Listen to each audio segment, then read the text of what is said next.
어떠신가요, 요새? 요새 시장이 계속 안 좋잖아요. 그래가지고 마음이 안 좋으실 분들이 좀 많을 것 같아요. 뭐 저도 그렇죠, 저도. 아무래도 이렇게 장이 하락하고 되면 약간 심적으로 힘들 수가 있는데 그런 거에 대해서 오늘 좀 얘기를 해보겠습니다. 자, 이렇게 힘들 때는 뭔가 이렇게 좀 감성적이 되죠, 사람이. 저도 옛날에 그랬던 것 같아요. 맨 처음에 폭락이 왔을 때 이게 제가 생각하는 거랑 좀 다르더라고요. 책도 많이 읽고 폭락이 와도 뭐 버텨야 된다. 그냥 시장에 머물러 있어라. 뭐 이런 거 투자의 대가들이 얘기하는 거 많잖아요. 근데 책에서 읽은 거랑 실제로 제가 겪는 거랑은 느낌이 다르더라고요. 근데 이제 제가 지나고 나서 지금 생각을 해보면 누구나 그 심리적 마지노선이 있다고 저는 생각을 하거든요. 여기 제가 그 옛날에 기억하시는지 모르겠는데 옛날 거야 이거. 지네딘 지단이면은 옛날 프랑스 축구 선수인데 중요한 월드컵 결승전에서 상대편 수비를 박치기로 해가지고 퇴장당했잖아요. 어쨌든 그래서 프랑스가 졌죠, 결승에서. 그래서 이 사람이 되게 비판을 받았어요. 너 도대체 왜 그랬냐? 왜 상대 수비수를 머리로 박았냐 했는데 이 상대 수비수가 자기 엄마인가 뭐 하여튼 가족 욕을 했잖아요. 그러니까 선을 넘은 거죠, 선을 넘은 거. 근데 이 계좌도 보면 누구나 다 자기의 그 심리적 마지노선이 있습니다. 예를 들어서 내가 뭐 투자금이 이만큼 있어요. 뭐 한 뭐 1억 있고 근데 그게 뭐 9천만 원, 8천만 원 돼도 괜찮아. 어차피 장은 상승하는데 변동성이 뭐 있다 하더라도 이거는 괜찮다고 그랬어. 했는데 그게 어느 순간 6천만 원이 되고 5천만 원이 되고 4천만 원이 됐다. 이러면 그 선을 넘은 거죠, 선을. 그러면 굉장히 흔들리게 됩니다. 근데 이제 그때 제가 얻었던 교훈은 뭐냐면 이 계좌를 들어가서 숫자를 보잖아요. 그러니까 사실상 이 주식을 샀을 때 이 숫자는 그냥 숫자잖아요. 뭐 아무런 의미가 없잖아요. 뭐 몇 주가 있냐 이런 게 더 중요하지. 근데 이 숫자에 굉장히 흔들리게 되더라고요. 그래서 이렇게 장이 안 좋을 때는 저는 개인적으로 아예 안 보는 게 저는 좋다고 생각을 합니다. 할 수 있으면. 아니면은 뭐 지금 당장 투자를 안 하더라도 그 계좌에다가 만약에 여유 현금이 있으면 주식을 안 사더라도 계좌에다가 좀 채워 넣는 거예요. 그러면은 약간 그게 무슨 그 왜 배 아플 때 약이야 하면서 막 주는데 그냥 가짜 약 같은 거 주는 거 있잖아요. 약국에서도 보면은 그런 식으로 약간 심리적 효과가 있는 것 같아요. 그래서 그런 거 하면 나쁘지 않은 것 같다는 생각을 했습니다. 하여튼 그런 얘기를 하면서 자, 지금 시장 상황이 심리가 굉장히 안 좋은 상태예요. 보니까 뭐 양적 긴축하고 금리 인상하고 이런 게 경제를 좋게 하려면 인플레 잡으려면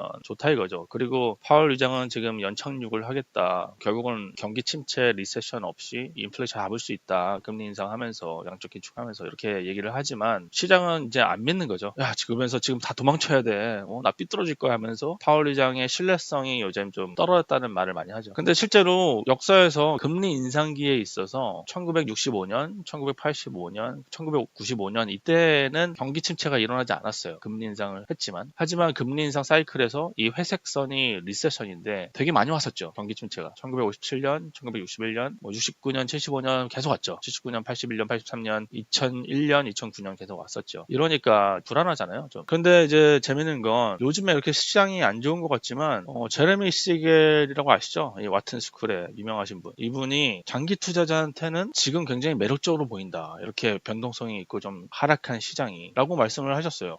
지금 기회인가? 그리고 또 얼마 전에 저희가 영상 올린 거 있는데 워렌 버핏은 지금 계속 사고 있죠. 버크셔 주주총회 때 밝혔죠. 이번 연도 1분기에 계속 샀다고. 아마 지금도 계속 사고 있을 것 같아요. 그때 저희가 봤을 때 버크셔 해서웨이 보유 현금이 S&P 500 시장 지수랑 똑같이 갔는데 최근에 엄청나게 떨어졌죠. 그러니까 결국 사고 있다는 말이죠. 그죠? 그리고 또 얼마 전에 레이 달리오 있잖아요. 이분이 항상 버블 인디케이터 같은 거를 발표를 하시는데 지금 버블이 상당히 많이 꺼진 상태라고 그렇게 말씀을 하셨어요. 물론 이제 거기다 단서를 달면서 주식시장의 버블은 지금 터졌지만 그래서 꺼졌지만 아직도 사기에는 안전해 보이지는 않는다라고 이렇게 조심하자라고 말씀을 하셨죠. 그러니까 보통 버블이 생겼다가 버블이 꽉 꺼졌을 때 더 많이 꺼질 수 있다는 거예요. 항상 그런 센티먼트일 수 있으니까 좀 조심하자 이거죠. 그러면은 이제 장기 투자라는 게 사실상 되게 쉬운 줄 알았는데 이런 변동성을 한번 겪고 나면 쉽지 않다는 생각이 듭니다. 저도 옛날에 그랬고 뭐 아마 지금도 많이 느끼실 것 같아요. 왜냐면 불과 작년까지만 해도 다들 시장이 워낙 좋아가지고 경제적 자유를 꿈꾸고 그리고 경제적 독립을 했다가 최근에 또 장이 안 좋아지면서 막 다시 구직하시고 이런 분이 굉장히 많다는 뉴스를 봤는데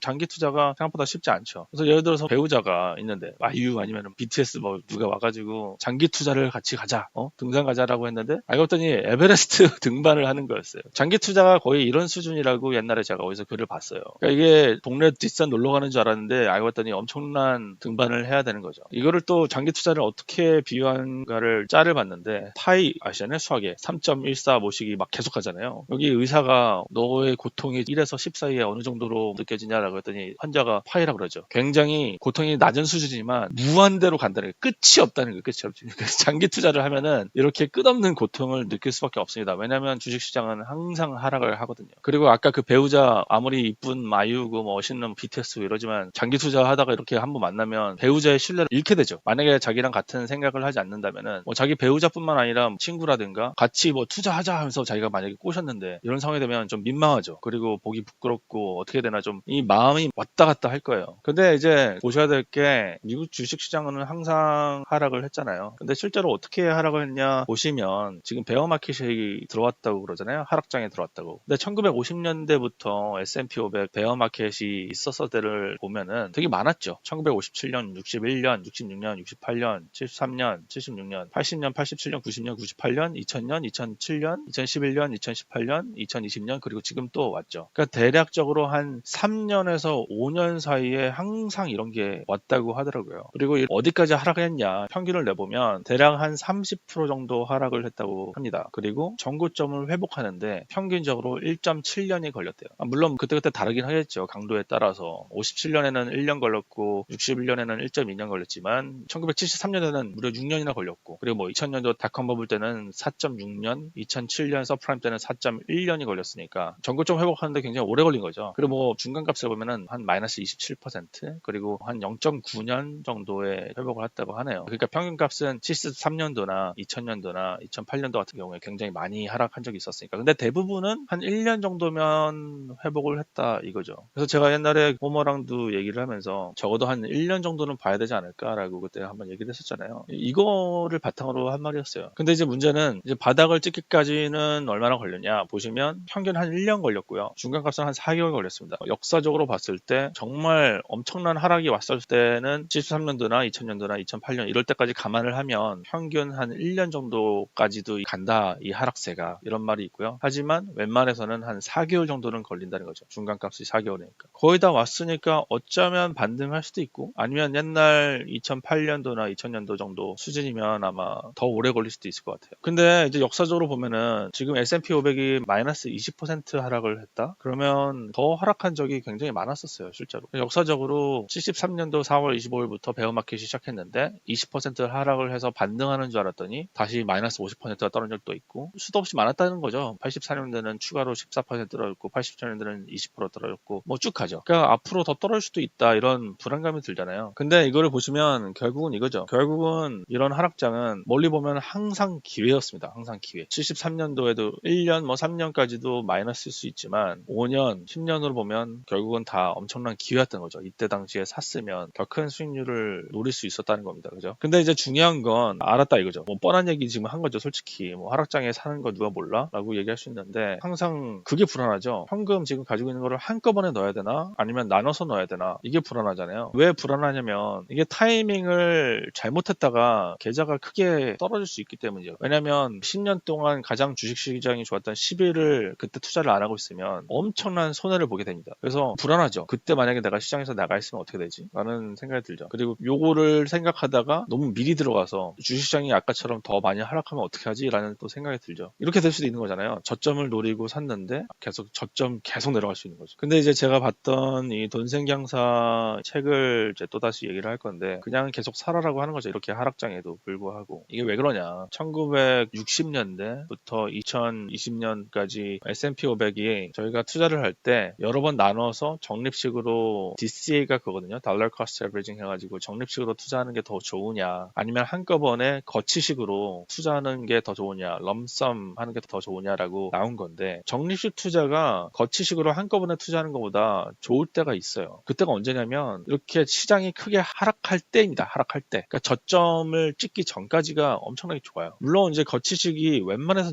좋습니다. 이거는 제가 나중에 또 얘기할 건데 한꺼번에 몰아서 거치식에 사는 게 좋은 게 왜 그러냐면은 미국 시장이 웬만해서는 항상 상승정이었기 때문이에요. 지금처럼 이렇게 엄청난 하락장이 오고 이럴 때는 좀 불안하지만 되게 오랜 시간 이렇게 천천히 가더라도 꾸준히 상승을 하잖아요. 그렇기 때문에 이제 미리 한꺼번에 사는 게 좋다 이거죠. 근데 이제 나눠서 사는 거는 뭐 현금이 지금 당장 없거나 그래서 어쩔 수 없이 그런 경우도 있고 아니면 지금 현재 현금이 있다 하더라도 나눠서 사는 거는 이렇게 위험을 분산시킬 수 있으니까 만약에 지금 시장이 더 하락할 것 같다? 그러면 돈을 나눠서 사는 게 위력을 발휘를 합니다. 근데 뭐 만약에 저점을 찍고 반등할 수도 있잖아요. 그러면은 거치식이 좋은 거죠. 그러니까 결국은 지금 돈 있는 거 그냥 수중에 사는 게 좋다 이거죠. 어떻게든 간에. 자, 근데 이제 저는 옛날에 이런 이런 생각을 했었어요. 하락하는 게 경기 침체가 더 발생을 하면 수많은 월가의 투자의 구루들이 자기가 지금까지 경험해보지 못했던 엄청난 약세장이 온다 이렇게 얘기하시는 분들이 많이 늘어나고 있더라고요. 물론 지난번에 하락 때도 지난 20년간 하락 때도 이런 얘기를 하는 분들이 워낙 많았죠. 워낙 많았는데 그럴 때마다 시장이 금방 반등했으니까 모르죠. 근데 만약에 초장기 불황이 오면 어쩌지? 이런 생각을 했었는데 제가 여기 그림을 두 개를 띄워놨는데 만약에 지금 투자를 시작을 했는데 초장기 불황이 왔다. 그래서 주식시장이 한 앞으로 은퇴할 때까지 계속 바닥이다. 그러다가 은퇴할 때 올라가는 게 좋을까요? 아니면은 좀 빨리 상승장이 왔다가 은퇴할 때 다시 하락하는 게 좋을까요? 그걸 생각해보면은 모르겠어요. 저는 은퇴를 바라보고서 투자를 할 때 계속 돈을 모아가야 되잖아요. 근데 돈을 계속 모아가는데 그게 나중에 한꺼번에 불어날 수 있으면 더 좋은 거라고 저는 생각을 했어요. 그래서 저는 초장기 불황이 오면 오히려 좋은 게 아닌가라는 생각을 했습니다. 근데 어쨌든 간에 코로나 때도 그랬고요. 2015년 때도 그랬고요. 그 하워드 막스가 말한 게 있어요. 이런 베어 마켓이 왔을 때, 하락장이 왔을 때 어떻게 투자하는 게 좋으냐라고 투자 레터 같은 거를 통해서 여러 번 얘기했잖아요. 근데 이런 거를 정리한 기사가 있었는데 결론은 여러 가지 방법이 있다는 거였어요. 아까 말한 것처럼 거치식으로 사든지 한꺼번에 그냥 바로 사는 거죠. 폭락장이 오든 말든 간에 어차피 멀리 보면 올라간다 이런 식으로 생각을 하는 거고 아니면 위험을 분산하기 위해서 나눠서 사는 거죠. 아니면 거치식으로 사든 적립식으로 사든 간에 다양한 자생분에 분산을 시켜서 사는 거죠. 근데 어쨌든 간에 이분이 결론적으로 하락장에서 절대 하지 말아야 할 것이 있다고 말한 적이 있어요. 이거는 절대 하면 안 된다. 그게 뭐냐면 현금을 자산으로 바꿔놓는 걸 하지 않는 거는 절대 하면 안 된다고 그랬어요. 결론은 뭐죠? 결론은 그냥 사라져.